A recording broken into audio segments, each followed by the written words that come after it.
motion. Well, we have that on the record. What's your motion, Councilmember Vardas? I had it, but I lost the resolution, but I think I'll find it. I move to adopt a resolution of the City Council of the City of Pismo Beach certifying the environmental impact report with mitigation monitoring program and making a statement of overriding considerations for the Spanish Springs project, which includes a general plan update. Ooh, can we say that? Which includes a general plan update. Very good. Second. I guess I'm still not clear. You're going to do it one more time. Yes. Councilmember Reese? Yes. Councilmember Howell? Aye. Mayor Pro Tem Morgan? Yes. Mayor Higginbotham? Yes. Motion passes 5-0.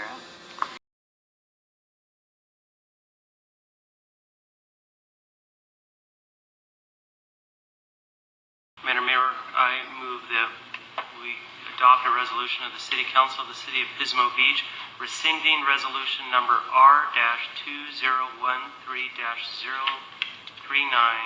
approving a general plan local coastal plan update. Second. I have a motion and a second on the floor. Councilmember Vardas? Yes. Councilmember Reese? Yes. Councilmember Howell? Aye. Mayor Pro Tem Morgan?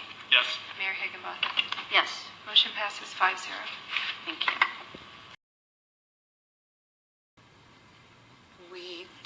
When it was proposed to us, we did consider whether it would be a good thing for the city or not. We approved the EIR, and we did change some general plan, made some general plan amendments. So in case there was any development in Price Canyon, we used the EIR as a basis to make those changes.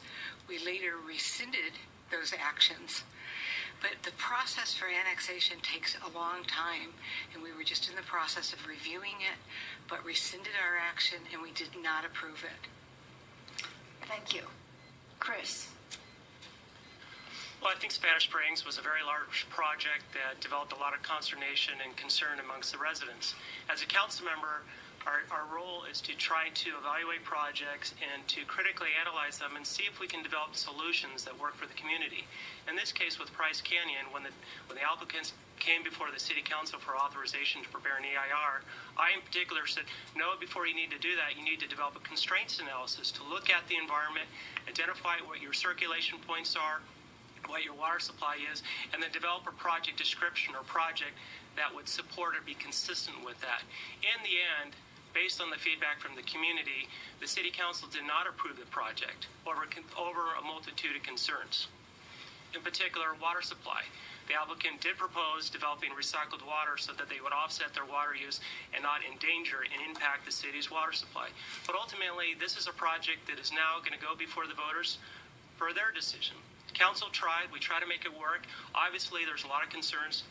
It's up to the community to decide what to do. Thank you. Shelley? So the question is the opinion of development in that corridor. Is that the question? I mean, it seemed like there was overlapping questions. Is it a philosophical question? There's a lot of different aspects to this, and I think some of the people were trying to get at the quality of life in Pismo Beach and how it would change if we developed and acquired more property and did more development and became more urbanized. And would that just ruin the slow life concept here? Well, it depends on the scale and mass of the development in that area. It certainly would impact. Now, if you want to talk about the specifics of Spanish Springs, you can go on what Chris said. That development was not approved. There was a referendum, and so the council said, well, there's a referendum to take that off the docket, and then the developer said, we don't want to move forward. So we said, fine, we won't move forward with Spanish Springs. But if you're talking about a large-scale development, you're going to have impacts. You're going to have more traffic. So you can't approve a development out there unless you look at traffic and water and and we never got that far. All we got was the beginnings of the presentation from the developer and public comments. So unless you can sit down and look at a development and all of the impacts and what it's going to look like, you can't make a decision on the total impacts of your quality of life. And I think we need to preserve a good quality of life here in Pismo Beach.